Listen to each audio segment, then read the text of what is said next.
The Easter Bunny Comes to Australia, written by Lily Jacobs and illustrated by Robert Dunn.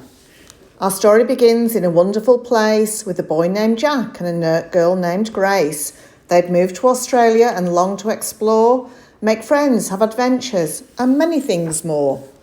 On the day before Easter, they drove into town, they went to the pet store and looked all around. There in the front was a pen full of bunnies. The small ones were cute, the big ones were funny. They played with the bunnies and thought for a bit, and then they agreed. Oh, the most perfect fit.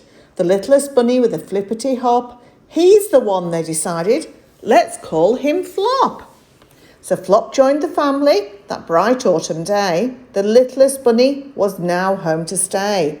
They played until bedtime, then made a snug nest and settled Flop into his cage for a rest. Grace gave Flop a kiss, Jack patted his head. Then the two happy children climbed into bed. A soft evening breeze blew in through the window as Grace and Jack fell fast asleep on their pillows. But Flop had no time now to close his own eyes. He was preparing an Easter surprise. Although he was small and he knew it was true, tonight little Flop had a big job to do. For he had a secret he hadn't let show. He was the Easter Bunny, and he had to go. A magical wind gave his whiskers a tickle, his nose how it twitched, his ears how they wiggled. Soon, Flop was quite different than ever before, and he couldn't wait, not for one moment more. He raced through the house and out into the night to where he had hidden his eggs out of sight. His marvellous burrow held Easter eggs plenty, to be quite exact, 9,020,000. He packed up the eggs, he looked at the map, he fastened his goggles and his flying cap. Then Flop hopped right into this hot air balloon, and soon he was soaring as high as the moon. As he watched his first stop grow nearer and nearer, his Australian mission became even clearer. First Flop balanced eggs on a tall building top, then went to the park, spreading eggs as he hopped. He smashed a quick Easter 6, just for some fun, and quietly hid chocolate eggs, one by one. With big bounces here and giant jumps there, Flop hid Australia's eggs everywhere.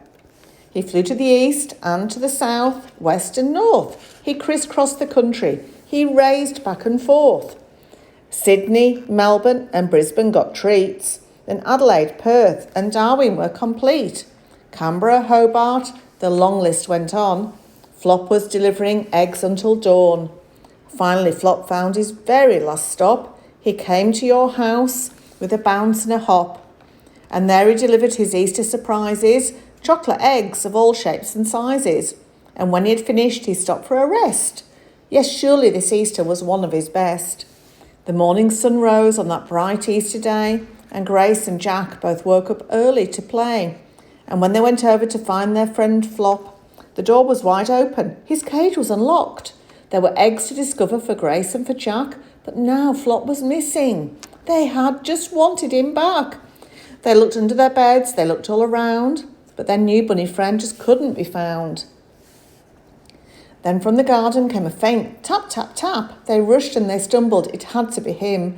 And there they found baskets with something tucked in. It's Flop, they cried out, and they held him so close. Jack tickled his ears, Grace kissed his pink nose. Flop hugged the two children, his new friends so dear. Happy Easter, Australia. See you next year.